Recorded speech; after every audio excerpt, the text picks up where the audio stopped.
O estado de saúde do Divaldo, eu sempre dou a notícia oficial, né, do estado de saúde dele. Ele foi ontem no hospital, fez a tomografia. É uma tomografia de localização, digamos assim, do local onde receberá o tratamento, né? Então, ontem ele fez a tomografia, a doutora já olhou os exames, já foi tratado com outra médica, a quantidade de sessões, de dias, que são dias ininterruptos. É uma sequência de aproximadamente 22 dias, que vai ser o tratamento da radioterapia. É uma radioterapia todos os dias e uma quimioterapia também muito sutil, muito leve, em dias alternados. Então esse é o tratamento dele. Possivelmente não teremos o Divaldo aqui conosco no mês de dezembro, né? Ele deverá retornar em janeiro. Por enquanto ele está fazendo sessões de fisioterapia todos os dias, tem um acompanhamento de nutrição também bem posicionado, e o tratamento oncológico que está sendo providenciado, né? E a assistência médica para que tudo ocorra dentro da normalidade. O estado de humor dele está bem, né? Está em casa e temos acompanhado todos os dias para a sua recuperação. Ele enfraqueceu muito por causa do hospital, ele ficou muitos dias hospitalizado, e o hospital sempre exige muito física e emocionalmente das pessoas, e por isso ele enfraqueceu um pouco, mas é essa recuperação que nós estamos buscando para que o tratamento seja mais efetivo e mais breve, né? Mas o estado de saúde dele, graças a Deus, é muito bom. Eu diria que se fizéssemos o exame de sangue nele e nós aqui, ele ganhava de todo mundo. Não tem problema absolutamente nenhum, né? É um organismo que foi preparado, é aquilo que a gente lê nas obras de André Luiz, foi um organismo preparado para a função que ele exerceu durante toda a vida. Os 97 anos de idade dele, realmente tem um organismo muito resistente e uma mente muito bem preparada para os desafios que acontecem normalmente nas nossas vidas e que são provas que nós devemos vencer. Queridas irmãs, queridos irmãos espíritas, jovens, caras amigas e amigos que nos acompanham pela cibernética, caros amigos da FEB TV e de outros órgãos da nossa imprensa, nossos votos cordiais de muita paz. Narra-se que o avô de Mendelssohn, Moses, era um homem de pequena estatura e de aparência muito desagradável. Carregava sobre os ombros uma corcunda que o enfeiava, mas era um sonhador. Havia dentro da sua alma um poema de esperanças e de belezas. Na sua cidade, havia uma jovem que se caracterizara pela beleza de Afrodite, Frunde, e era requestada pelos verdadeiros Apolos, que circulavam de um para outro lado. Mas ela, sabendo da beleza de uma deusa, mantinha-se praticamente indiferente a todos os encantos e convites. Certo dia, ela recebeu a estranha visita daquele homem de aparência muito desagradável. Ele desejava falar-lhe, pedindo-lhe licença para solicitar a sua mão em matrimônio. E ela começou a sorrir. Afinal, havia rejeitado os melhores partidos e havia outros homens de beleza apolínea que disputavam manter com ela um relacionamento profundo, construir um lar de beleza. Como é que ele se atrevia a vir procurá-la? Feio, desengonçado e, acima de tudo, com aquele aspecto algo nauseante. Ele sorriu jovial e ela percebeu que naquele sorriso havia algo de encantador.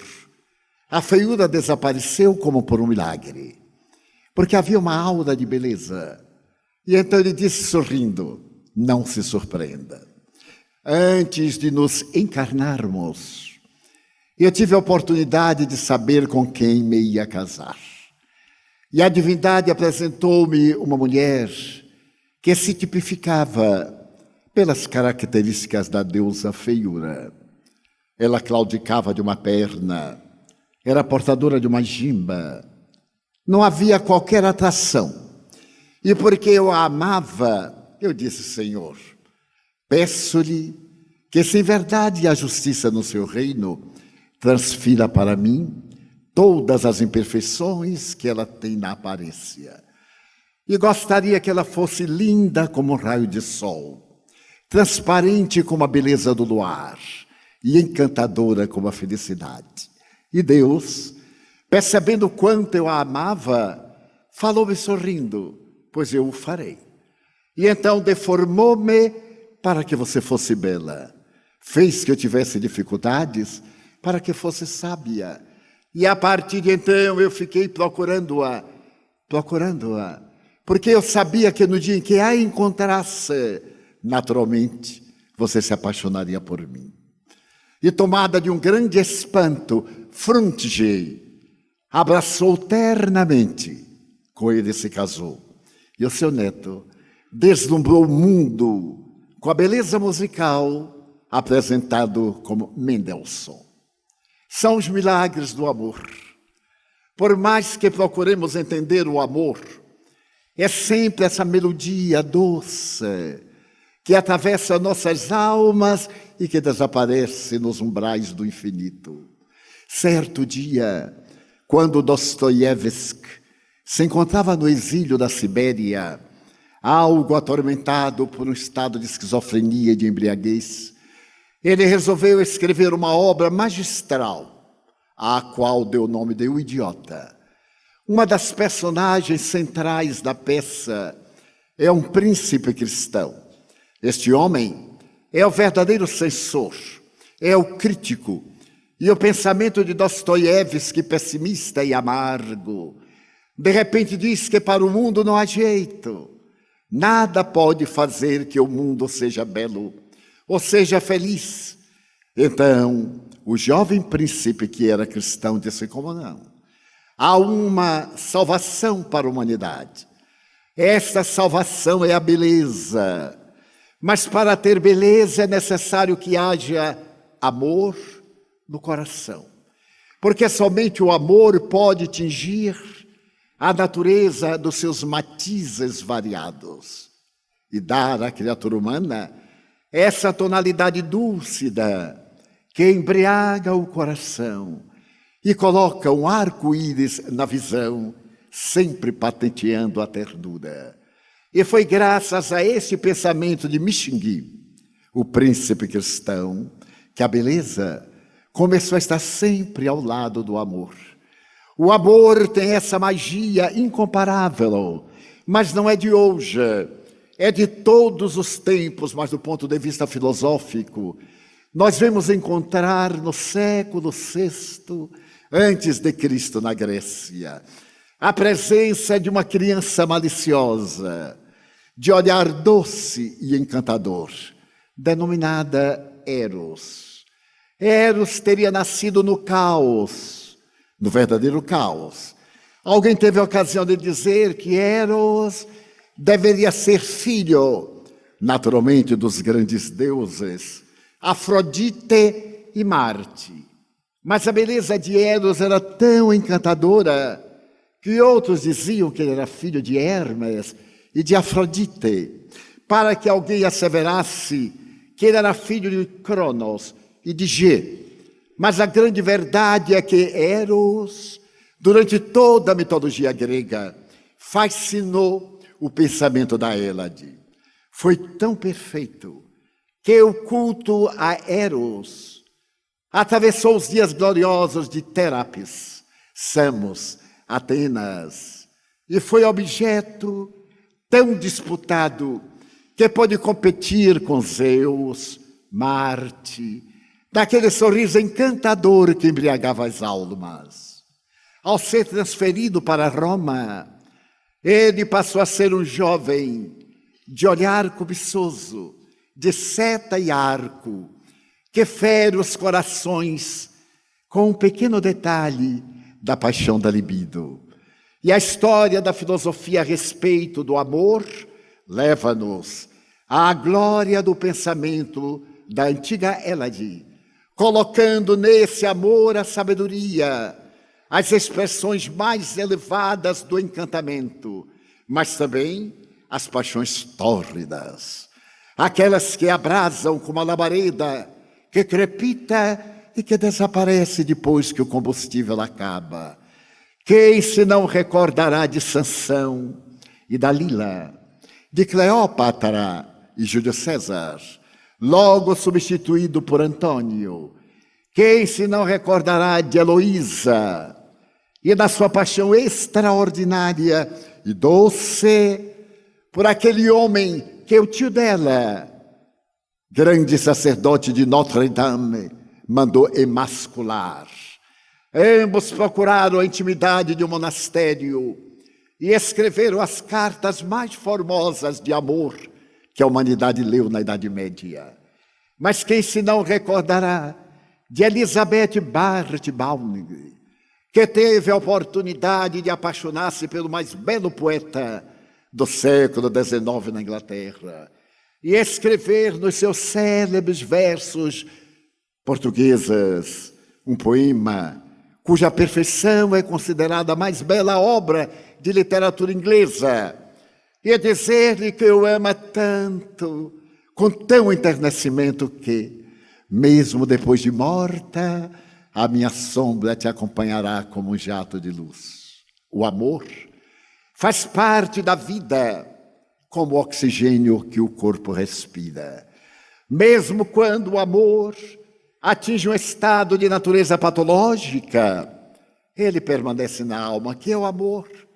O espírito João de Brito, através da mediunidade ímpar do apóstolo Xavier, assevera que o ódio é o amor que enlouqueceu. O ciúme é o amor que tem segurança. A ternura é o amor que anela.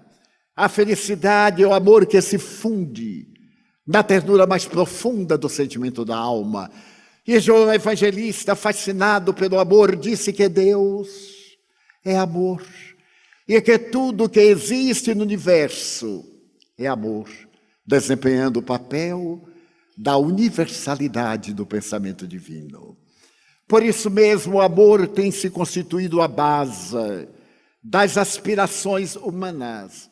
E no reino animal inferior, dentro desse aspecto de natureza antropológica primitiva, vamos encontrar nos instintos básicos a procriação.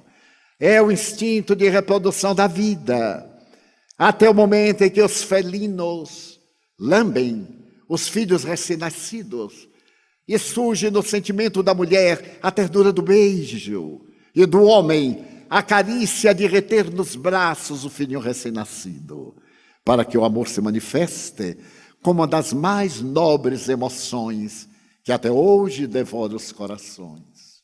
É no amor que estão as mais belas aspirações humanas, que o homem modesto se faz poeta, que o cantor se faz nobre ou enternecido. Como diria Rabindranath Tagore, é nessa ternura dúlcida do amor que as mais delicadas manifestações dos neurônios cerebrais, e sejam as eleucinas, oferece as manifestações da serotonina, da noradrenalina, da dopamina, para tornar as pessoas felizes e alegres. A vida sem amor é exatamente como o deserto, que mesmo assim nas dunas úmidas, coloca a presença de fenechas em galhos secos, para demonstrar que onde há vida, há a presença de Deus. E é por esta razão que nos tempos modernos na década de 60 do século passado, na Universidade da Califórnia, um jovem psicólogo ítalo-americano teve a oportunidade de contemplar a mais bela floração da juventude californiana. Ali próximo Hollywood, Los Angeles esplendentes com as suas palmeiras, que são patrimônio nacional, e dando aulas de psicologia na UCLA, ele teve a oportunidade de notar que uma jovem de beleza incomum, subitamente deixada de participar das aulas. Preocupado, sem saber de que se tratava, ele perguntou na primeira oportunidade: "E linda, onde está?" Uma jovem triste, de expressão melancólica, respondeu-lhe com a voz embargada: "Suicidou-se." Tomado de espanto, o psicoterapeuta perguntou-lhe: "Mas como?" "É a mulher mais bela de Los Angeles, rica, jovem, encantadora, atriz famosa, que estava terminando o seu curso de psicologia." Por que ela se matou? Não, ninguém sabe. Ela foi pelo Pacífico na direção de San Diego, subiu a um leve monte, abriu a porta do carro e atirou-se nas águas do oceano e desapareceu. Leo Buscaglia sentiu uma profunda frustração. Como é que ele, sendo psicoterapeuta, com uma classe especial de 25 alunos, não percebeu que aquela jovem era atormentada por um transtorno da afetividade? Como é que poderia ela, que era capaz de escolher o homem mais atraente de Hollywood, havia se suicidado? E depois de fazer uma pesquisa com seus alunos, ele percebeu quanto o amor era desconhecido. Havia naturalmente a libido, o jogo dos interesses mesquinhos, havia o erotismo, mas este sentimento que adorna a alma parece que havia desaparecido. E ele perguntou a uma jovem muito bonita: "Que é o amor para você?" "Não sei, porque os homens que me buscam, de imediato me convidam, e não é exatamente isso que eu espero." Diríamos agora, parafraseando Leo Buscaglia, se perguntarmos ao homem: "O que é o amor para você?"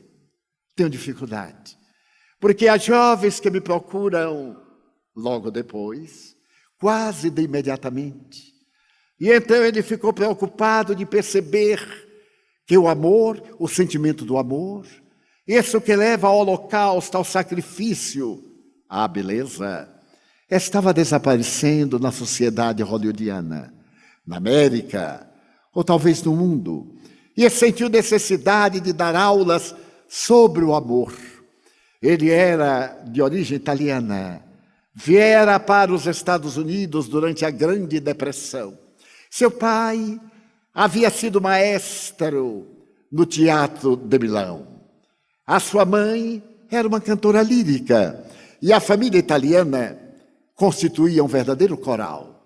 Ele lembrava-se que no Bronx, naquele bairro miserável, muitas vezes passando fome, seu pai reunia toda a família e dizia: vamos cantar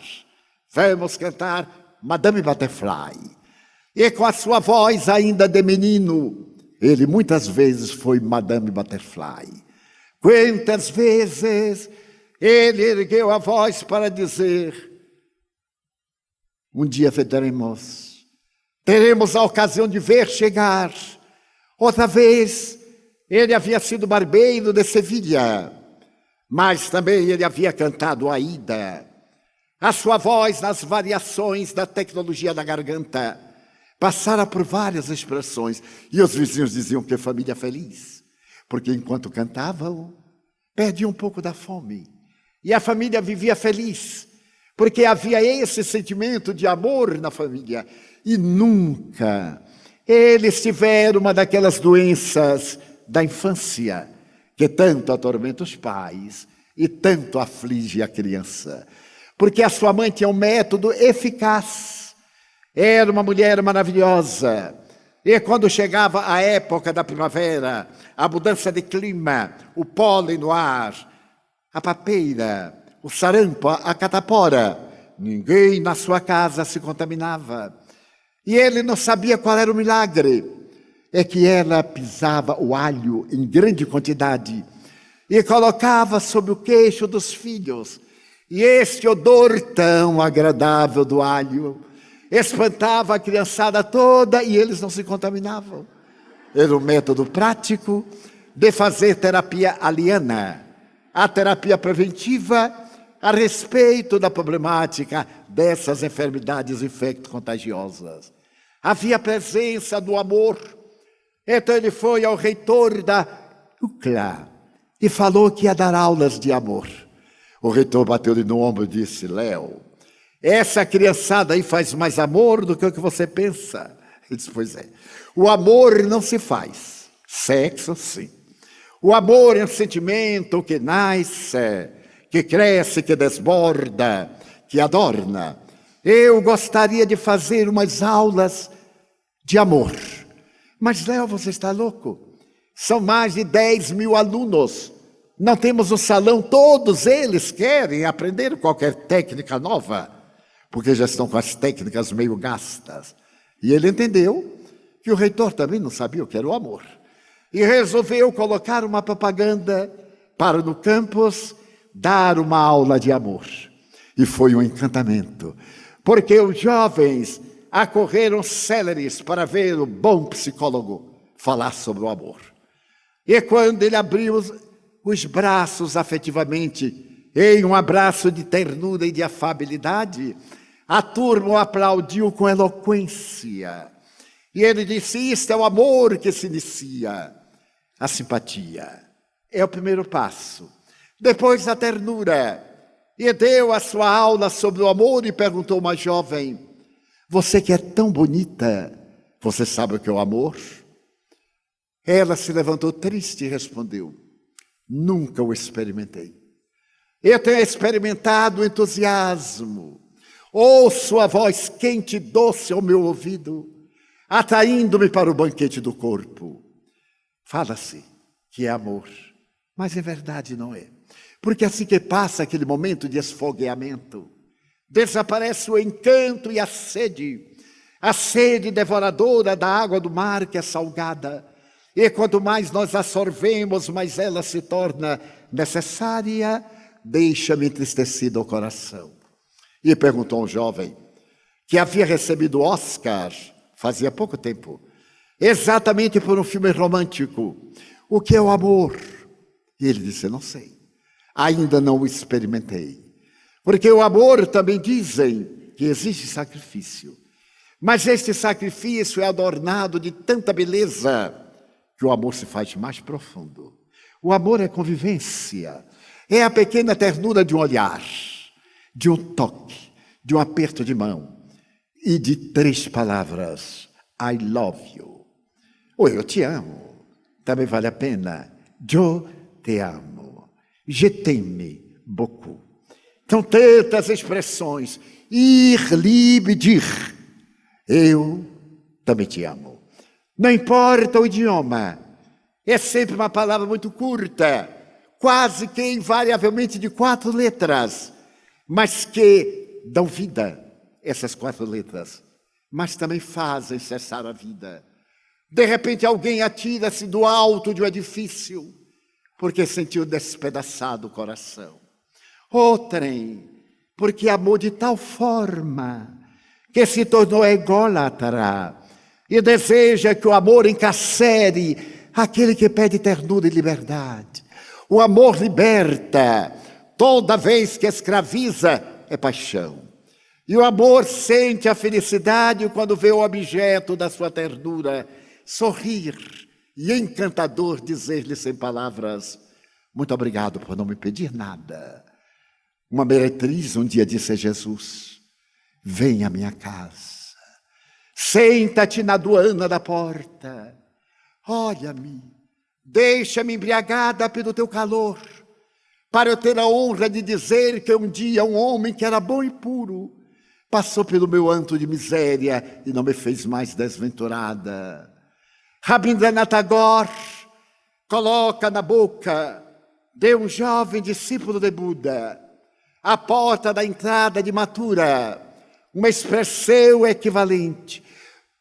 O Gapukita, que vê os olhos brilhantes da bailarina do templo, vem à minha casa.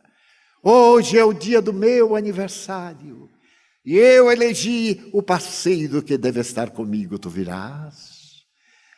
E ele respondeu num sorriso de pureza, hoje eu não posso. Mas um dia eu atenderei ao teu pedido. Mas um dia eu não quero. Porque hoje é o meu aniversário. Eu recusei o legionário de Roma.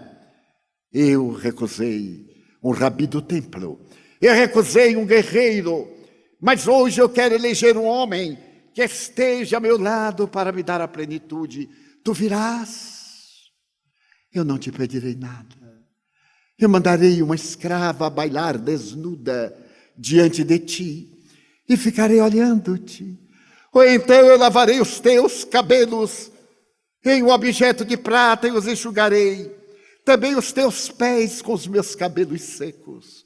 Somente para te dizer, eu vejo nos teus olhos uma estranha chama. E assim procedo porque te amo. Tu virás. E ele se ergueu como a pluma de luz. E respondeu-lhe docemente, hoje eu não posso. Mas um dia, que não está longe nem perto, eu te atenderei. E um dia, 2 anos depois, quando Mathura foi devorada por um verão muito áspero, e as monções tombaram sobre a região, destruindo tudo, ele encontra em uma furna de miséria um corpo andrajoso, aberto em lepromas, que geme e que chora, estende as mãos e toca-lhe o cabelo que lhe cai dos dedos, entre pus e sangue. E quando ela o contempla com 2 cicatrizes feridentas nos olhos, pergunta, por que demoraste tanto? Eu te esperei durante 2 anos e tu não vieste. Daquele dia em que eu te encontrei, eu não era feliz. Eu era vendedora de ilusões, eu sorria, mas eu não sabia o que era felicidade. E depois que te encontrei, perdi a alegria de viver, porque eu te amei. E te busquei onde quer que estivesse o ar que tu respiras. Coloquei uma lâmpada na janela da minha casa, para que ela clareasse a noite nas tuas estradas. E tu não vieste nunca. Por que não vieste? Não pude, mas como te prometi, eu agora estou aqui. Mas eu sou toda podridão, não tenho nada para dar-te.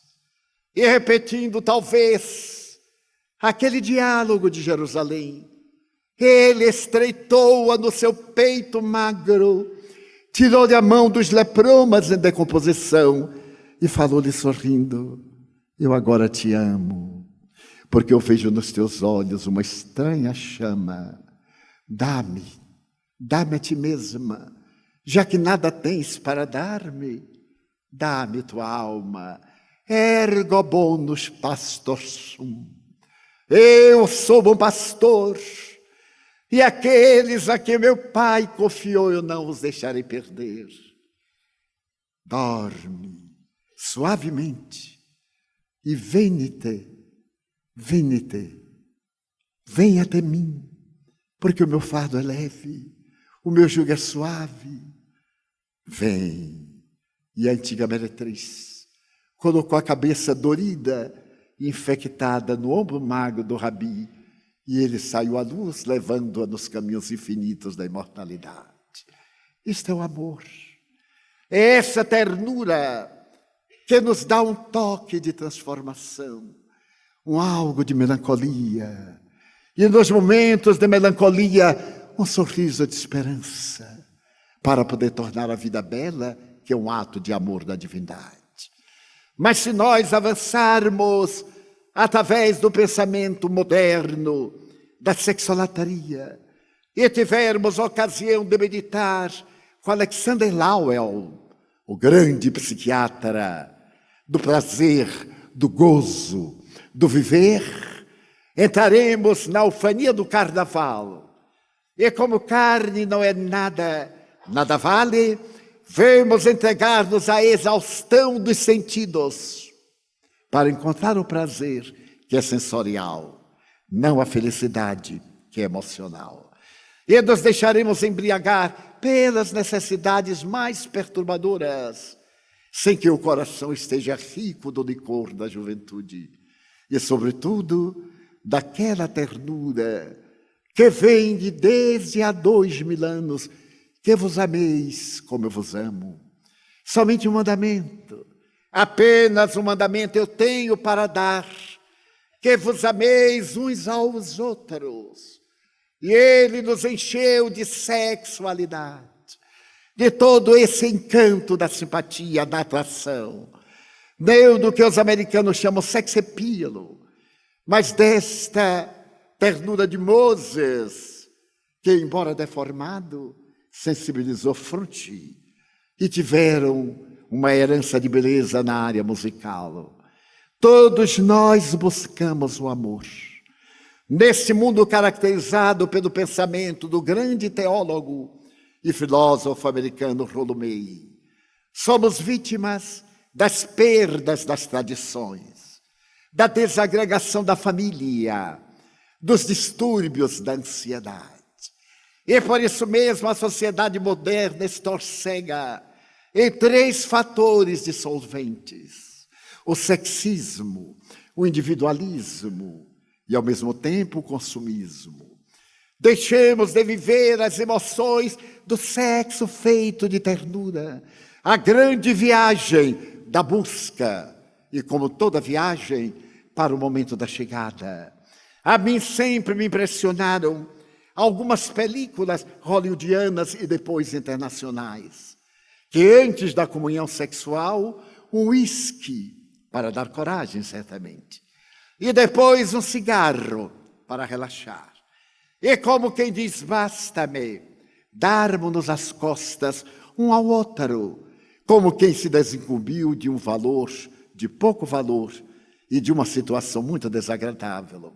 Um dia eu perguntei ao espírito Joana de Ângeles, afinal, o que é uma comunhão sexual? E ela, sorrindo, me disse: meu filho, toda viagem propõe uma meta, porém o bom da viagem nem sempre é a chegada. Quantas vezes a chegada é frustrante, mas o bom da viagem é preparar a viagem. São as expectativas, as ansiedades, os sonhos, as ilusões. Então é necessário que para a comunhão do fenômeno sexual, a viagem seja muito cuidada, porque há todo um conteúdo emocional e fisiológico que proporcionam ao indivíduo essa ternura da vivência e, sobretudo, de 2 corpos fundirem-se em um, como se fosse uma alma e 2 corpos, ou 2 almas apenas em um corpo só. E depois, o sentimento imenso de gratidão, acariciar a cabeça e dizer baixinho que seria de mim sem a sua ternura. E sorrir, exatamente no momento da lassidão do corpo, e dizer: Senhor, Tu que és o amor, que fecundas a natureza pela ternura de partículas microscópicas, que são fruto da magia desses corpúsculos de luz que caíram na Terra quando ela se desprendeu da atmosfera de gases, naquele momento de cerca de 4 bilhões de anos, para que há 2 bilhões e 200 milhões de anos, um pequeno tubo na intimidade das águas salgadas, que seria a futura aura intestinal dos seres, atravessando este corpo unicelular, bipartisse e formar as algas, até esse arquipélago de 100 trilhões de células, em uma comunhão total e sexual, em harmonia de permutas emocionais, para poder servir de carro ao espírito que viaja na direção da plenitude. E sorriu para mim. Eu era muito jovem naquela época, mas não faz tanto tempo assim. E eu estava em Pedro Leopoldo. Era muito jovem e sonhador. Era médium. Havia conhecido Chico Xavier fazia somente 2 dias. Ele mais velho do que eu, 17 anos. Esse médium de pudor e de dignidade. E eu aos 18 anos com interrogações. E agora? A religião que eu professava era categórica. O sexo é um ato imundo, é um pecado. Mas eu me lembrava do apóstolo Paulo, 14:14 aos Romanos. Uma coisa só é imunda para quem tem a mente imunda. Para ele é imunda. Então não é o sexo, é a mente. Eu trazia isso da mente, mas eu não tinha quem consultar. Nunca me atrevei a perguntar a ninguém, fisicamente. Dialogava com os espíritos. Mas eu mesmo dizia, meu Deus, eles não podem ter uma resposta boa. Não estão no escafandro celular. Mas eles me diziam, mas também nós sentimos. Na pergunta de número 200 do Livro dos Espíritos, Allan Kardec interroga a respeito do sexo e da sexualidade. Na 201, na 202. Porque a diferença dos sexos? Qual a preferência? De acordo, naturalmente, com as missões que se vai desempenhar na Terra. Mas a função sexual, Allan Kardec tem a grande preocupação, e as entidades venerandas respondem. Eu estava, portanto, fiel a Kardec, que estava lendo, mas havia em mim a tradição católica, a malícia do sacerdote, que me fazia perguntas de sentido duplo. E eu não sabia o que responder da ingenuidade estúpida da juventude.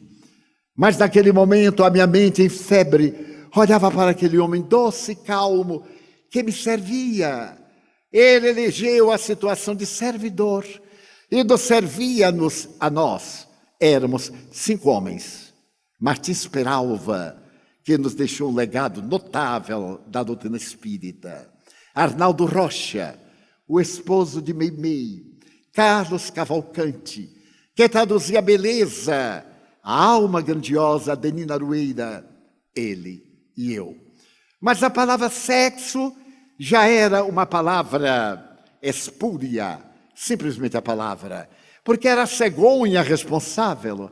As crianças nasciam embaixo das árvores, à sombra das palmeiras, dos coqueiros na Bahia, ou dentro das alfaces.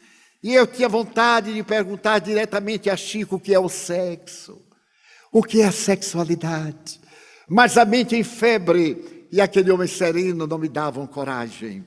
Por fim, ele veio me servir e parou no ar, sorriu para mim e disse, pois é, Edivaldo, tudo em a natureza é um ato sexual. Eu fiquei morto de vergonha. E disse de mim para comigo, nossa, como ele é imoral. Imagina, tudo no mundo é um ato sexual. Eu estava mais ligado ao departamento genésico. E ele vinha com esta abrangência. Fiquei escandalizado. Terminamos o almoço, era o mês de abril. As laranjeiras estavam em flor em Pedro Leopoldo. E quando saíamos ao quintal, ele tocou uma flor de laranjeira, alva como o lírio do campo, com o odor perfumado do lírio dos céus, e disse-me, a planta cuja raiz penetra a intimidade da terra é uma efusão de natureza sexual da qual a flor e o fruto são os filhos abençoados. E durante 2 horas, ele me falou a respeito do sexo, da sexualidade, da união sexual. E me contou uma linda história que Emmanuel lhe contara quando ele estava naqueles momentos de ardência e procurava as florestas de Pedro Leopoldo para gritar e dizer, meu Deus, o que é que eu faço? Porque no momento do amadurecimento glandular, quando vem a puberdade, a glândula pineal desvela-se com toda a potência de hormônios, e começa a cristalização desses hormônios para surgir as antenas da mediunidade. Ele estava nesse momento, e Emmanuel lhe narra uma linda história que o tempo não nos permitirá narrar, mas eu contarei outra. Dessa forma, ele me narra a história, e quando termina a pergunta, não era o que você queria saber? E eu ainda estava embriagado. Eu disse, bem, mais ou menos. Eu tinha umas perguntas assim mais diretas. Ele disse, eu também, Divaldo. E você não perguntou a Emmanuel? Não precisou. Porque ele olhou para mim e disse, as mais diretas, responda conforme a sua consciência. E se prepare para os resultados. Porque você está candidato a ter filhos. Ele disse, ter filhos? Então, através da mediunidade. Mas como da mediunidade? Os livros mediúnicos são seus filhos. Você vai ter filhos comigo, com André Luiz, com Meimei. Aliás, já está tendo. Enquanto os outros raramente têm filhos com tantos parceiros. E vai ter netos em breve, que são as obras traduzidas a outros idiomas. E o Chico perguntou, e o êxtase? Você terá nos momentos da psicografia. Então, para mim, foi uma lição de grande profundidade, porque eu entrei na área da chamada sexologia e comecei a ver a grandeza de Jesus. Um mandamento eu vos dou, que vos ameis, que ameis ao vosso próximo, como vos amais a vós próprios. Então havia uma alternativa. O amor a ele, a ela, ia depender muito do amor a mim mesmo. Era necessário preservar-se, aguardar a chegada do amor, para que a vida tivesse beleza, nas palavras do príncipe Michigan. E foi através dessa proposta imensa que um dia resolvemos adotar. Adotamos 684 filhos. E através do tempo, 130 mil filhos passaram pelas nossas mãos. E cada um deles levava a mensagem da vida para poder cantar à humanidade, que em realidade a sexualidade é a mãe do sexo. E que o sexo é tão nobre, tão elevado, tão grandioso como o coração. E é tão respeitável porque o pecado está na cabeça dos maliciosos, como o ato sublime de palpitar o sentimento. Não há, portanto, de Joana de Ângeles, nem pecado, nem culpa.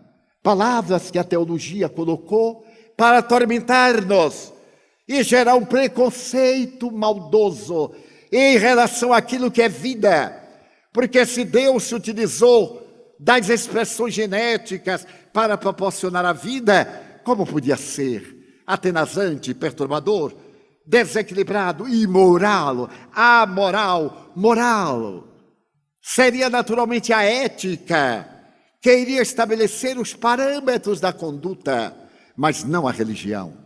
Era necessário que o indivíduo tivesse responsabilidade. Substituir aquelas duas palavras pela responsabilidade. Eu não sou culpado. Eu sou responsável pelo meu momento infeliz. Ou eu sou responsável pelo ato feliz. Eu não pequei. Eu agi equivocadamente, sou responsável. Assumir a responsabilidade. Então a doutrina espírita nos liberta de qualquer tipo de preconceito. Nós trazemos esse atavismo multissecular, a pureza externa daqueles cadáveres que apodrecem nos túmulos por fora, de branco caiado e dentro, todo podridão. Como disse Jesus aos fariseus, que usavam roupa alvinitente e que eram perdulários, vulgares, indignos, crápulas. Mas a aparência, uma normosa de natureza social. A aparência que nós transferimos para isto é certo e aquilo é errado. Em que sentido? Será? E o Espiritismo que nos diz? Naturalmente nós temos padrões de conduta, mas será crível que alguém suicide-se por um drama de normosa, porque ele deve seguir o padrão que foi estabelecido. Que alguém se suicide porque foi desprezado.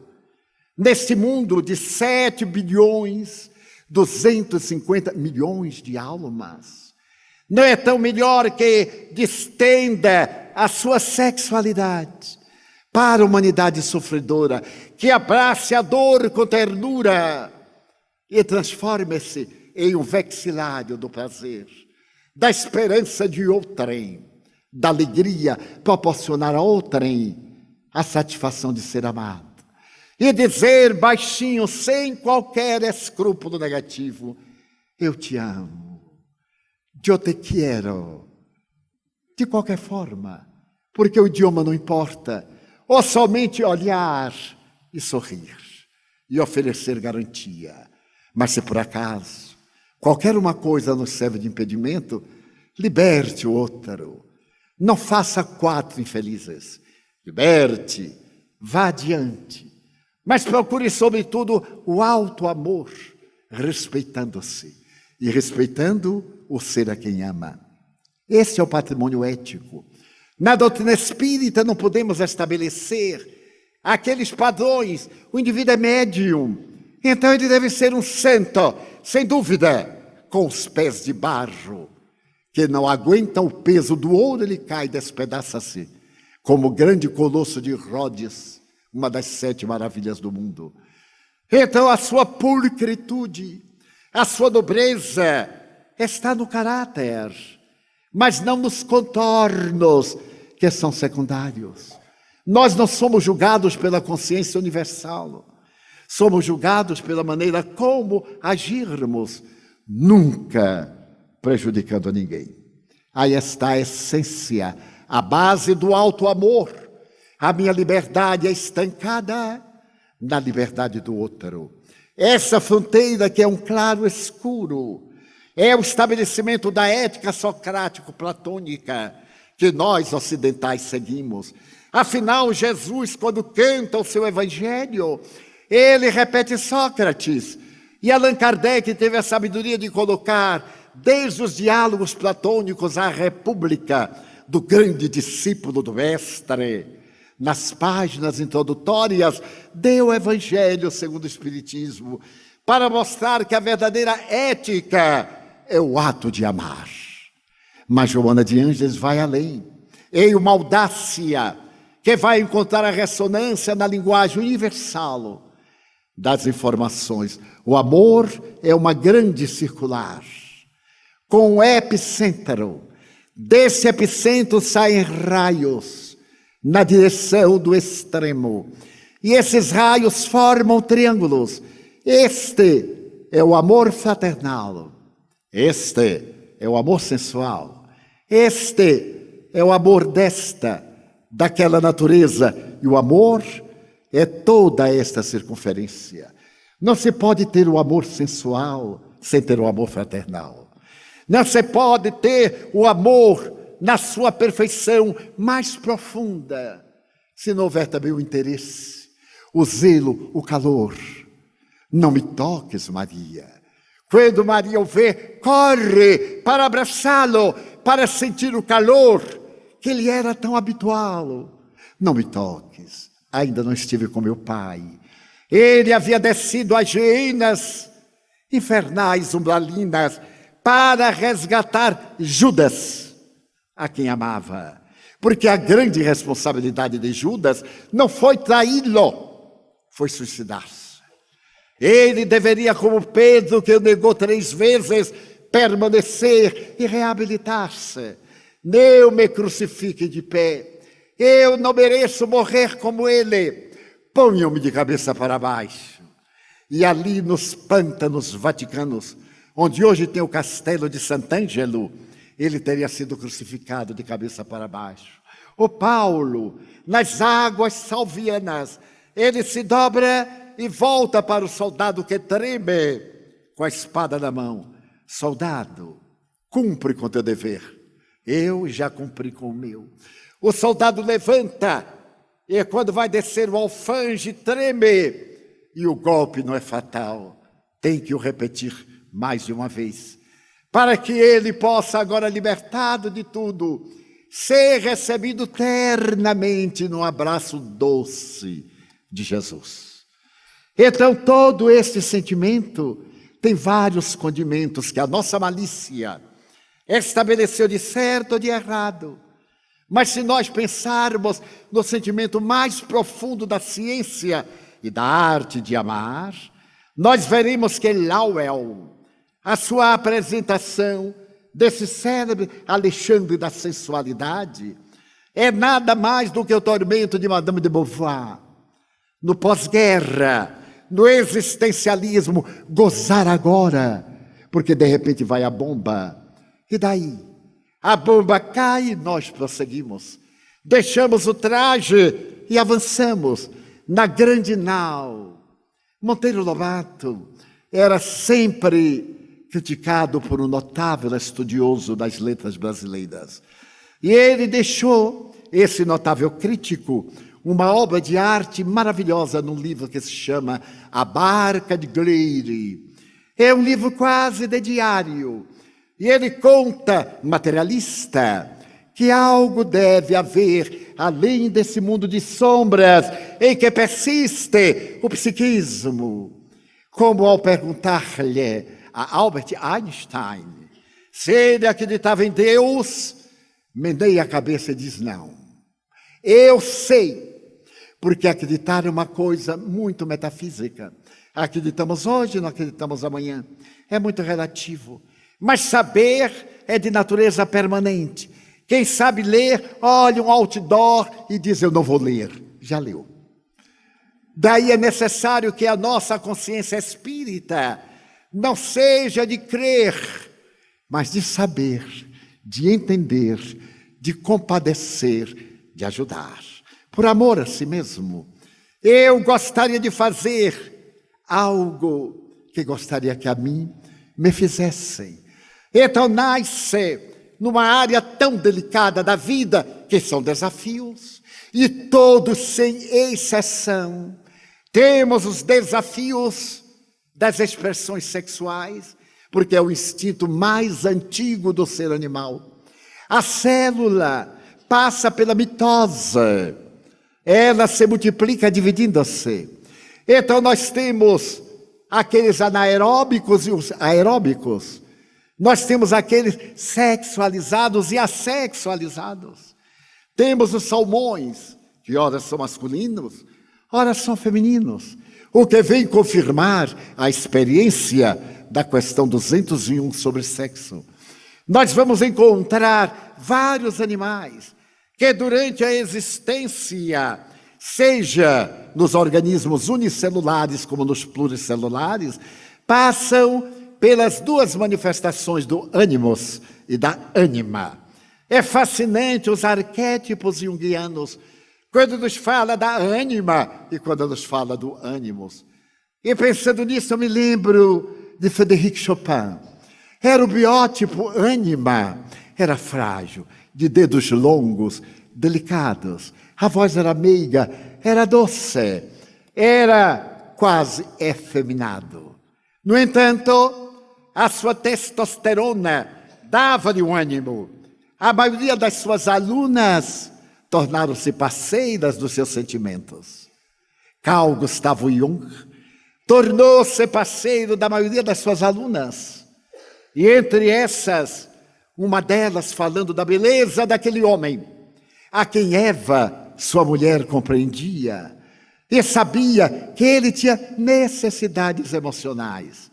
Porque em cada paciente ele estudava o arquétipo ânimos, o arquétipo ânima, e procurava perceber como isso é fundamental na vida, estabelecendo, portanto, uma doutrina de equidade, de justiça, de beleza e de harmonia. A harmonia geral deve ser muito maior do que a particularidade de um tipo de harmonia. Nasce, então, para nós na doutrina espírita, esse desafio da vida. E Joana de Ângeles vem e examinando a profundidade kardeciana, as experiências de Kardec na sua correspondência com a Amélie Boudet, que a amava com uma ternura imensa, e que mantinha as vinculações do sexo com o respeito que ela merecia. Eu tive a ocasião de ler, porque as criaturas humanas guardam resquícios das antigas religiões, que Kardec era tão puro, que era casado com Amélie fraternalmente. Eu tive vontade de perguntar à pessoa se ela era ginecologista de Amélie para saber. A imaginação de que eles não poderiam coabitar, porque Kardec era um homem puro. E daí?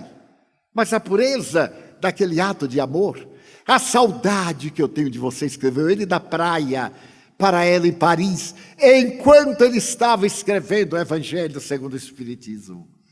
A ternura que a sua mão cariciosa passa pela minha cabeça. E ela era mais velha do que ele, 9 anos. E viveu mais do que ele, porque velho não é brincadeira. Ninguém facilite com velho, nem faça prognóstico. Porque todo velhote vai ao enterro do jovem, só não aguenta carregar o caixão. Então é necessário que nós tenhamos uma visão de realidade, de pureza, não esse aspecto de puritanismo a que nós estamos acostumados. Normose, de que nos falou ontem o orador Salum. Nós atendemos essa normose porque está estabelecida. Está estabelecido que isso é direito, mas não é. Porque nós não podemos submetermos-nos a diretrizes desse temperamento que estabeleceu essa regra. Temos a nossa regra, mas não desrespeitamos as regras existentes. Daí nós temos uma abrangência nesse desafio que nos leva muitas vezes a recalques, a conflitos. Conheço pessoas que se suicidaram, mas que antes de suicidar me procuraram e me falaram das suas dores íntimas, inomináveis, dos seus conflitos entre lágrimas, de preferirem a morte a viver nessa dualidade. E eu me lembrava do seu passado, dialogando e vendo, percebendo, e lhe dizendo: aguarde um pouco mais. Toda vez que vier a tentação, diga amanhã, amanhã. Esse amanhã não tem fim. E outros exuberantes, alegres, porque estariam na chamada normosa e atendiam aos padrões que todo mundo faz, porém vazios, existencialmente vazios. E é esse vazio que leva à depressão. Não é tão comum dizer: mas fulano tem tudo. Aquela jovem americana de Leo Buscaglia tinha tudo, mas suicidou-se. Mas será que se realizava interiormente com os elogios, com os convites recebidos da melhor juventude norte-americana? A doutrina espírita, portanto, é uma ciência que penetra na anatomofisiologia do ser humano para melhor entender a sua psicologia. A minha psicologia é resultado das minhas emoções. Essas emoções resultam das fixações do meu perispírito. O meu perispírito traz a herança do meu passado. Mas agora eu estou criando novas heranças para amanhã. E essas heranças para amanhã eu as devo adornar de sentimentos de amor. Então sejamos nós aqueles que amamos. Se alguém por acaso não gostar de nós, problema dele. Mas quando nós não gostamos de alguém, problema nosso. Lembrarmos-nos que todos temos inimigos, todos. Mas o notável é não ser inimigo de ninguém. Poder olhar e sorrir de alma verdadeiramente aberta à grandeza do amor. Essas expressões nos vão levar a momentos de grande beleza. Gostaria de narrar-lhes uma experiência muito curiosa, que me foi pedida para narrar na semana passada lá em nossa casa. Fazia parte dos meus tesouros ocultos. Há uma velha canção que diz: minha vida, que parece muito calma, tem segredos que eu não posso revelar, escondidos bem no fundo de minha alma. Quem é que nunca ouviu cantar essa bela melodia? Eu viajava a São Paulo, era muito jovem, tinha 20 anos de idade. E estava proferindo as minhas primeiras conferências na Federação Espírita do Estado de São Paulo. 3 amigos que me eram modelares: Joaquim Alves, José Bissoli e Isaura Pacheco. Formávamos um quadrilátero de fraternidade. Amávamos-nos. Tínhamos uma ternura um pelo outro, que um dia Chico Xavier, emocionado, disse assim: ponha-me como quinto. Eu disse: não pode, Chico, porque no baralho só tem 4 reis. Mas nós vamos colocar você como o ás de ouro que dirige os 4 reis. Ele achou interessante, e nós sempre olhávamos para ele, era o ás, a letra ás. Muito bem. E eu fui convidado para proferir uma conferência em São Paulo, no sábado, porque eu era funcionário público. Deus me deu esta honra. Ser funcionário público no Brasil era uma beleza. Agora talvez nem tanto, agora talvez seja um pouquinho pior. Bom, melhor. Mas, naquela época era uma tragédia. E eu tinha que viajar na sexta, para gozar o sábado, domingo, voltar pela meia-noite, em um avião que fazia o voo rapidamente. São Paulo, Salvador, 10 horas, 8 escalas. Nós chamávamos o leiteiro, porque ele parava onde havia uma estrada, ele parava, deixava o leite e viajava. E chego a São Paulo às 16 horas. E é estranho que os meus amigos não estão no aeroporto de Congonhas, era o único. Não estão me esperando. Eu já havia estado 2 vezes, peguei um táxi e fui diretamente ao Brás, que era um bairro eminentemente italiano.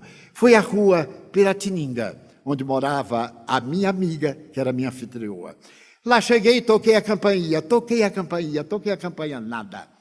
Mas eu toquei tanto que a vizinha do lado saiu e perguntou: está procurando Isaurinha? Eu digo: sim, senhora. Ela viajou. Eu não acreditei. Como é que ela me convida para vir de Salvador, manda a passagem, eu viajo 2.200 quilômetros e ela vai para Uberaba? Pensei eu, essa senhora deve ser transvairada. Eu disse: será que se eu tocar? Não, ela viajou com Bissoli e com Joaquim. Eu digo: não é possível. O trio vai embora e larga o pobre do último. Eu devo ser o rei de copas. E estou aqui fracassado. Mas mantive a dignidade baiana, sorri para ela, agradeci. E ela disse: você era o hóspede que ela estava esperando? Eu disse: como a senhora sabe? Ela me falou en passant. E depois ela viajou para Uberaba. E para não ficar humilhado, eu digo: realmente ela me disse qualquer coisa. Não havia dito nada. E eu disse: pois não, então ela volta quando? Amanhã. Eu digo: então amanhã eu voltarei. E eu comecei a pensar em que tipo de hotel eu iria ficar. Porque com salário de funcionário público, escriturário, não dava exatamente para o hotel, não dava exatamente para uma pensão, não dava exatamente para um sem-teto. Então eu não sabia o que fazer.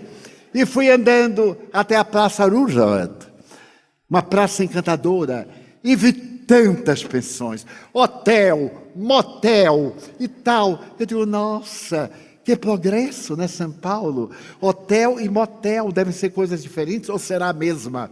E então um motel atraente, iluminado, com todas as cores, alegre, colorido, e aquela palavra enorme, motel. Eu digo: vou para lá.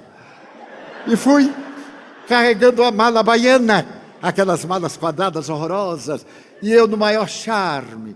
Cheguei ao hotel, entrei com toda a pompa e circunstância. Achei o homem um pouquinho antipático, mas ele não tinha culpa, coitado. E ele perguntou: pois não? Eu digo: tem algum quarto? Ele disse: quantos queira. Eu achei estranho, mas ele disse assim: eu quero alugar um quarto. Por quantos minutos? Eu disse: não, eu quero passar a noite. A noite toda? Eu disse: a noite toda. Claro, né? Eu quero. E a companhia? Quer que eu providencie ou trouxe? Eu achei a pergunta tão estranha. Como é que eu vou me hospedar no hotel, levar a companhia, ou esperar que ele arranje a companhia para mim? Eu digo: mas isso é São Paulo. E a Bahia, naquele tempo, coitada, não vai comparar com São Paulo. Eu disse: não, eu não preciso de companhia, não. Ele disse: tá bem. De que horas a que horas? Eu olhei o relógio e digo assim: das 7 às 7. 12 horas, hein? Vai lhe custar caro. Eu digo: o que é que significa caro para você? Ele pegou o lápis e calculou cada 15 minutos de 12 horas. E eu estou vendo o homem multiplicar. Digo: nossa, vai constituir aqui uma Babilônia. E deu o total.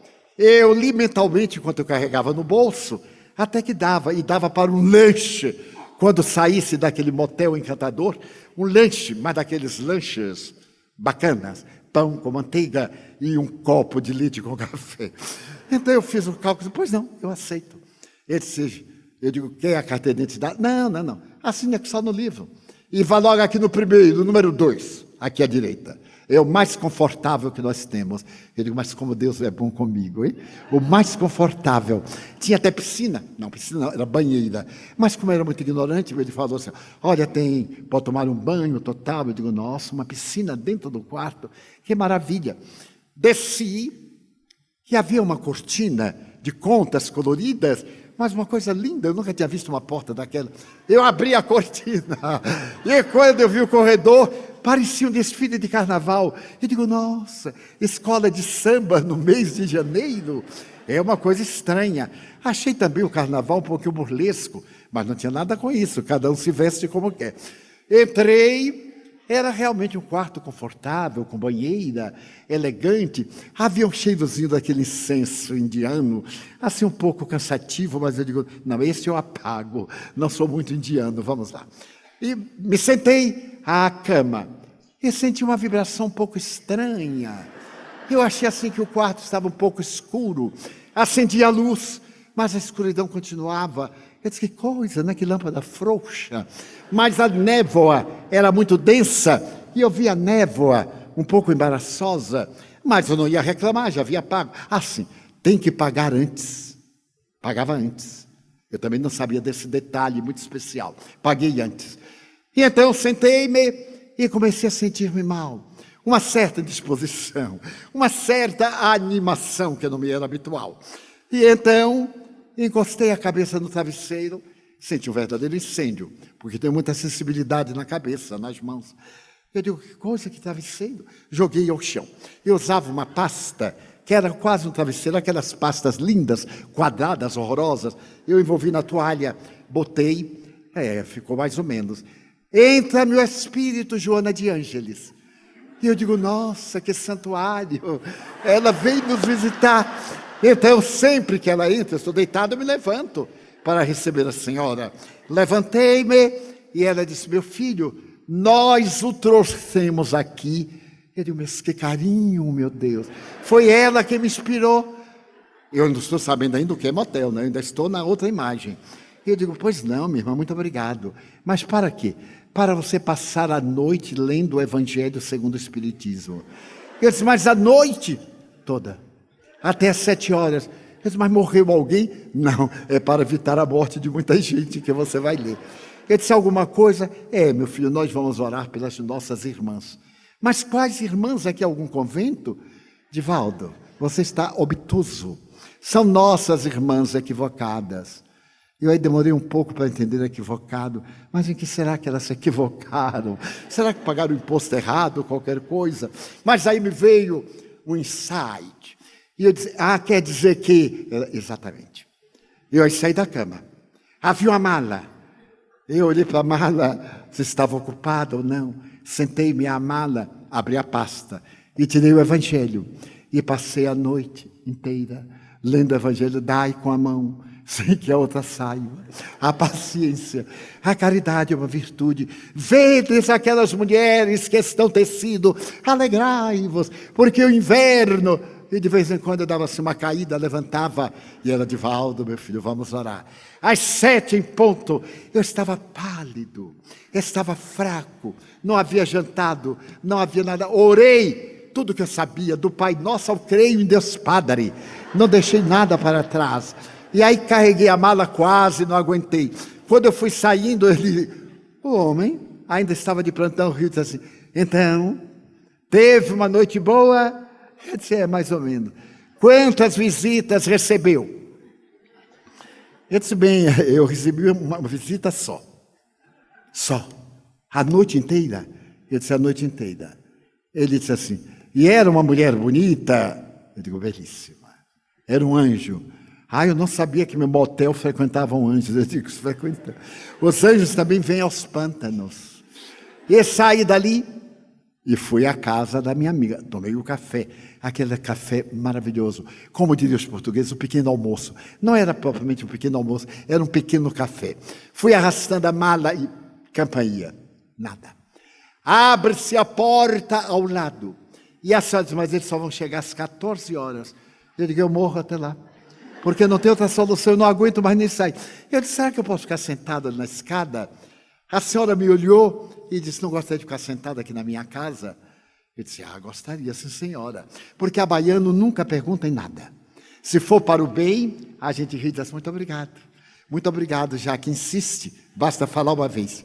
Então eu entrei, sentei-me, olha, não tinha nada a ver com o ambiente do local agradável que estivera à noite. Era outra coisa. E ela disse, está pálida. Eu digo, é assim mesmo, eu estou com problema hepático. Ela disse, já tomou café? Eu disse, quer dizer, café tomei, sim senhora. Mas aceitaria um de jejum? Eu digo, nossa, em São Paulo dizem palavras que nós na Bahia não usamos. Eu disse, não é um desjejum, porque eu já desjejuei. Mas é um complemento, eu aceito sim. E ela disse, não gostaria também de tomar um banho? Olha que diferença. Um banho? Sim. Um banho de banheira? Eu digo, nossa, não me diga que aqui também é um motel, porque tem também a tal da banheira. O que será de mim, meu Deus? Mas ela me levou e disse, olha, não abra a mala. Eu lhe vou dar o pijama do meu filho, ele tinha seu corpo. E você parece com ele. Graças a Deus eu parecia com o rapaz. Aí tomei o banho. E ela disse, vou colocar sais. Eu digo, não senhora. Não, mas eu pensei que era sal de cozinha. Eu digo, não senhora, muito obrigado. Não, vai ser bom, é quente. E começou a mexer e vieram as espumas. Eu digo, nossa, mais rico tem cada complicação. E então derrapei. Quase que o sal entrou pelos orifícios naturais da face. Quase que eu dormi. Tive que fazer um esforço. Levantei-me e ela me disse, fique com o pijama. Venha agora tomar o café. Meus amigos, que café laudo. Eu tenho um filho, ele é médico, professor da universidade, e a ironia em pessoa. Ele me diz há muito tempo assim, tio, quando o senhor for a um banquete, não proceda como pobre. Eu digo, mas como é que pobre procede? Não, tio, pobre quando chega no banquete, que ele vê aquilo e faz assim, oba! Proceda como rico. Eu perguntei, mas como é que rico procede? O rico olha com nojo. Como que eu, quando vi a coisa, eu ia dizer, oba! Mas então eu detive, sentei-me. Eu havia lido o tratado de ética, porque eu era oficial de gabinete, era public relation do meu chefe, então tinha que proceder bem. E ela disse, não gostaria de deitar-se um pouco? Eu disse, gostaria, sim, senhora. Pois quando Isaura chegar, eu lhe desperto. Eu olhei para aquela mulher, aquela dama, e disse, meu Deus, é um anjo. E Joana acariciando-lhe a cabeça. Fui deitar-me na cama do seu filho, mas não estou sabendo de nada. Deitei-me, dormi por uma meia hora, e quando acordei estava um rapaz, desencarnado, e disse, Divaldo, eu sou o filho dela. Eu desencarnei há 2 meses, e mamãe está à porta da loucura. Era o filho único, ela é viúva. E nós o trouxemos. Eu digo, nossa, todo mundo me carrega. Um me leva para o hotel, outro me leva para o hotel. Eu quero ver para onde vão me levar agora. Porque mal chegava, nós o trouxemos. Eu digo, meu livre-arbítrio. Mas deixa o livre-arbítrio para lá. Porque eu quero falar com a mamãe. Você deixa eu incorporar? Eu digo, não posso. A ética da doutrina não permite fazer incorporações à toa. Mas eu posso melhorar. Faremos um culto evangélico e na parte final oramos. Se os mentores deixaram, você fala com sua mãe. Ele então veio e me deu um nome grego complicado. Eu digo, eu acho que vou errar seu nome. Ele disse, não, diga de qualquer forma. Me descreva, principalmente, esse sinal de uma cirurgia leporino bifocal que eu tive. Havia um sinal no lábio. Eu vesti-me. A senhora me abraçou com um sorriso e me disse, deixa eu abraçar você. Você parece tanto com meu filho. Eu digo, pode abraçar-me, porque seu filho está aqui comigo. E me lembrei do filme Ghost. Não sei se alguém assistiu. Quando aquela jovem afrodescendente está incorporado pelo rapaz louro e a jovem apaixonada abraça para abraçar o namorado. Foi exatamente assim que eu me senti. Ela abraçou o filho, me beijou o rosto. Ele a incorporou. Eu não aguentei mais, eu digo, é muita coisa para um médium só, deixa eu receber, para aí facilitar. E ele conversou com ela longamente. Eu estava em transe absoluto. Quando eu despertei, ela disse, a partir de hoje, eu vou ser sua mãe. Meu filho voltou, ele está vivo. Isaura perdeu o hóspede. Não é assim que se trata um hóspede. E eu disse, não é assim. Foi ela que me convidou. Daí me convidei. E já me senti um herdeiro das roupas do rapaz que ficavam como a luva. Bem, ficamos conversando. Eu lhe falei como era o espiritismo, a mediunidade, como era que eu via os espíritos, como é que eles conversavam. Ficamos encantados. Parece que nos conhecíamos fazia tempo. Às 15 horas, chegam os amigos de Uberaba. E ela vai e diz, Isaura, você conhece por acaso um certo Divaldo Pereira Franco? Ai, meu Deus, eu me esqueci. Chico mandou me chamar. Eu digo, quer dizer, porque eu não sou ciumento. Quer dizer que ela ama mais ao Chico do que a mim, é? Ela viaja aproximadamente 530 quilômetros e eu venho até ela vai até ele. Eu vou cobrar isso dele. Deixa ela me aparecer. Então a senhora, que era cheia de picardia, disse, pois é, ele esteve aqui, ele procurou e foi embora. Mas ele foi embora? Sim, veio ontem. Veio hoje. Você não estava. Meu Deus, o que é que eu farei? Ela disse, posso lhe fazer um favor? Você vem até a minha casa, porque ele foi embora para a minha casa. E você só vai ter o direito de dar a ele um cafezinho, uma coisinha, porque a partir de agora é meu filho que Deus mandou para mim. Então, notem a sexualidade. Este manifestar de várias expressões que proporciona êxtase, proporciona prazer. É o conjunto, não é um órgão. Esse sentimento imenso de poder amar. E enquanto ela viveu, eu era seu filho, me hospedava com ela e recebia os meus velhos amigos na casa dela. Eles iam jantar comigo e eu tomava café na casa vizinho. Olha que mordomia. Então viajo aos Estados Unidos nessa hora. E quando eu chego a New York, um amigo diz, Divaldo, nós vamos nos hospedar aqui no motel. Não me diga isso. Já estou curado. Não, Divaldo, mas motel aqui na América não é igual a motel no Brasil. Eu digo, o que é? Bom, é um hotel rápido. Eu digo, o de São Paulo era muito rápido. Eu é que fiquei 12 horas. Então a vida é constituída dessa maravilhosa sinuosa, em que nós ascendemos na busca do conhecimento. Atingimos o ápice. E então fazemos uma curvatura de adaptação lógica. Descemos nunca o ponto inicial. E começamos novamente a ascender novas experiências e outra curva. E a evolução não é vertical. Só Jesus fez a evolução direta. A nossa é uma inclinada na direção do infinito. Então essas são as expressões grandiosas do amor, da felicidade de nós estarmos vivos. É o grande desafio da vida, convidando-nos para o ministério da solidariedade humana. Nós vimos reencarnar-nos não para pagar. Ouço muito dizer, estamos pagando, estamos resgatando. Sim, mas propriamente não. No capítulo número 9, de O Céu e o Inferno, Código Penal da Vida Futura, que deveria ser lido pelos legisladores terrestres, Allan Kardec estabelece que todos temos o direito de errar, mas temos o dever de retificar-nos. Não temos o direito de permanecer no erro. Errar é natural, é o acidente de percurso. Todos nós nos equivocamos. E se alguém disser eu não errei, porque nunca saiu do lugar. E é necessário sair. O nosso corpo é um conjunto de molas que se movem para poder não ficarem flácidos através das movimentações e terem a elasticidade de catapulta, impulsionar a alma na direção de Deus. Então é natural que nós experienciemos o erro, que do ponto de vista psicológico e pedagógico não existe. O que é o erro? É uma coisa que não deu certo. Mas se ela não deu certo, nos ensina como fazê-la. É a interrogação de Kardec. O que é o bem? É tudo aquilo de encontro às leis de Deus. E o mal é tudo aquilo que se opõe. Então não existe o mal, existe o bem. Praticado de uma maneira correta ou praticado indevidamente. Nós erramos, mas deveríamos passar por 3 fases, diz o codificador. Primeiro, o arrependimento. Se temos bom senso, bom tom, nós nos arrependemos.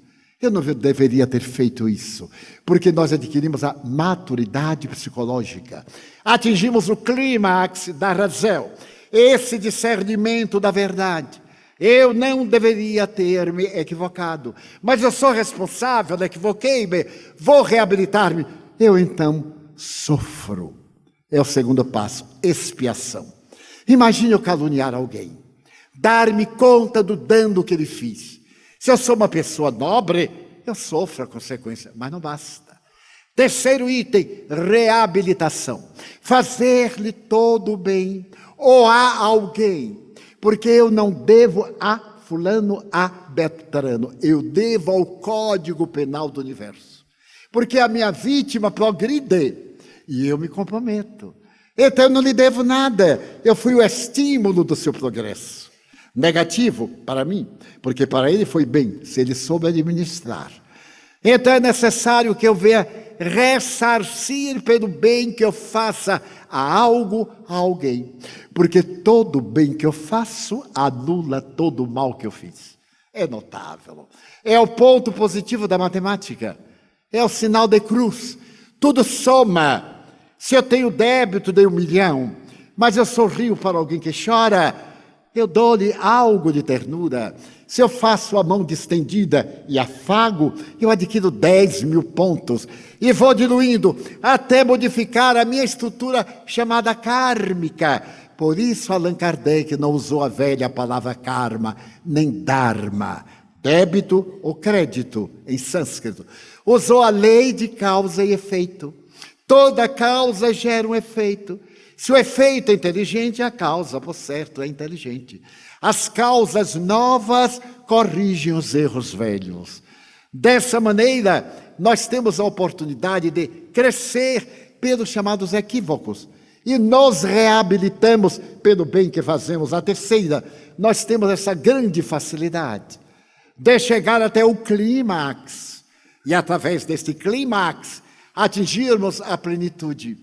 Quem poderia pensar que il Trovatore d'Assise, Francesco Bernardone, que saía pelas ruas da medieval Assis no século XII, cantando para as donzelas apaixonadas, que era aquele mais gastador dentre os jovens da primeira classe, tornar-se um dia o cantor de Deus. Quem poderia imaginar que Clara, que era disputada e noiva aos 15 anos, vai à Catedral de Assis e ouve a voz dúlcida daquele homem numa veste rasgada, uma corda atada à cintura, falar das bem-aventuranças.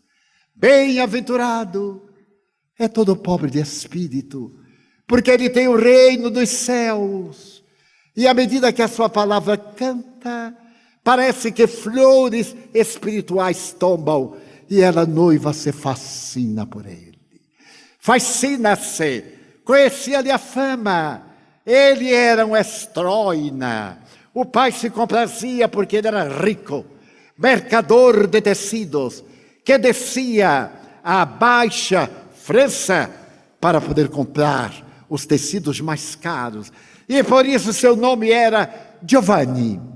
A mãe, que era de origem francesa, preferiu colocá-lo Giovanni, em homenagem a Jean, na França. Mas quando o pai chegou, colocou Francesco, em homenagem à Úmbria, a sua doce Úmbria. Mas que notável, era a reencarnação de Giovanni, evangelista, de João Evangelista, que nasce agora e vai ser chamado Francisco, e o Trovatore de Dio, para poder cantar as belezas do reino dos céus. Quem poderia dizer que aquele jovem, comprometido com as necessidades da época, dos trovadores que saíam em Castela, de Castela em Castela, de lugar em lugar, cantando as novidades, se tornaria o maior vulto da história da humanidade depois de Jesus. Se transformaria em o êmulo de Deus, que se atira ao solo e recebe as marcas da cruz e esconde para que ninguém as veja. Aquele doce Francisco, que nos sensibiliza tanto quando ele olha a cruz. Francesco, ergue a minha igreja que está caindo. E ele constrói o templo. Não é esta igreja, Francisco, é a igreja moral. E ele se transforma no maior exemplo de pureza. E até hoje, quando falamos o seu doce nome, uma suave canção de uma flauta tocada ao longe balsamiza nossa alma. Faze de mim instrumento da tua paz. Onde haja o ódio, que eu semeie o amor. No amor às criaturas. Oh, benedicto, fratelli foco. Bendito, irmão fogo. Ou então, bendita sejas, irmã morte. Coloca, irmão leão, como último quadro do canto das criaturas, que Joana de Ângeles chama o novo sermão da montanha. Então, quem poderia dizer, daí o erro que nós encontramos em nós à luz da doutrina espírita, é uma benção que podemos transformar em loas, em virtudes, em canções, e agradecer a Moses, que era deformado, que pediu para vir feio, para que sua alma amada fosse tão bela, e ele pudesse namorá-la e trazer à terra Mendelssohn, para balsamizar o mundo das canções mais tocantes da Sinfonia Internacional, depois de Beethoven. Então é o mesmo amor de Lowell, porque nos une, nos funde um no outro, nos dá ternura, nos dá força, nos arranca da tumba, dizendo: não se vá, como a velha canção, espere um pouco por mim. Então nós estamos vivendo o prelúdio dessa época, em que a sexualidade acima do sexo, em uma fusão e efusão de ternura e de evangelho, irá fazer que digamos: meu Deus, eu gostaria de dizer-te que eu amo a vida, que para mim é bela e é consentida. Muito obrigado, Senhor, por tudo que me deste, por tudo que me dás. Obrigado pelo ar, pelo pão, pela paz. Obrigado pela beleza que meus olhos veem no altar da natureza, olhos que fitam o céu, a terra e o mar, que acompanham a ave ligeira que voa fagueira pelo céu de anil e se detém na terra salpicada de flores em tonalidades mil. Muito obrigado, Senhor, porque posso ver meu amor. Mas diante da minha visão, eu formulo uma prece e deixo embalar a minha ternura e o meu coração, porque eu vejo na terra aqueles que são cegos, que tropeçam na escuridão, que choram na multidão, que andam na solidão. Por eles eu oro, a ti eu imploro comiseração, porque eu sei que depois desta vida, na outra vida, eles também enxergarão. Muito obrigado, Senhor, pelos ouvidos meus, que me foram dados por Deus, ouvidos que ouvem o cantarolar da chuva no telheiro, a melodia do vento nos ramos do salgueiro e as lágrimas que choram o mundo inteiro, ouvidos que ouvem a música do povo que desce do morro na praça a cantar, a melodia dos imortais que a gente ouve uma vez e não esquece nunca mais, a melodia dos imortais que nos canta a doutura que não se pode perder jamais.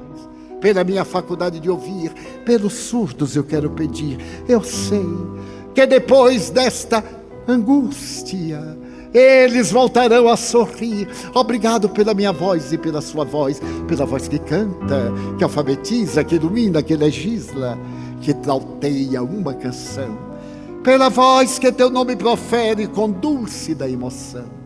Diante da minha melodia, eu quero rogar pelos que sofrem e choram na afasia, que não cantam de noite, que não falam de dia.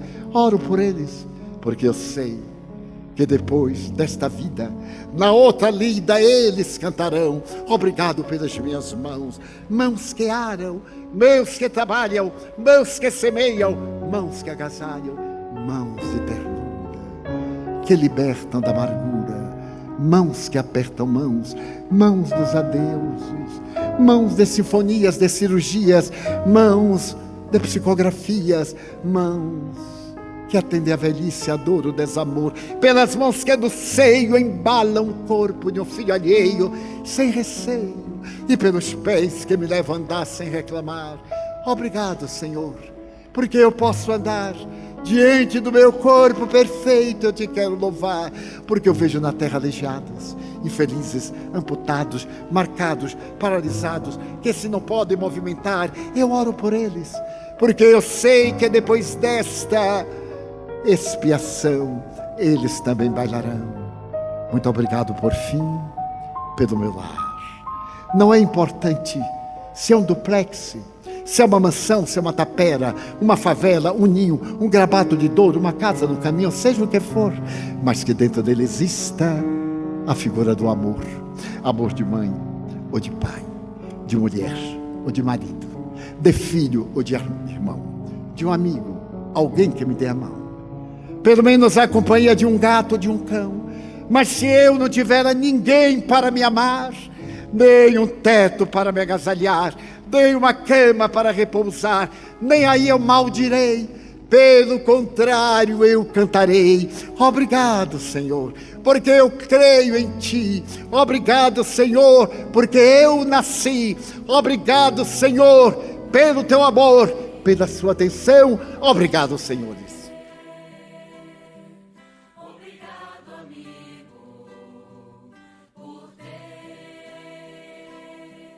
Desvendado o dom de saber de onde vim.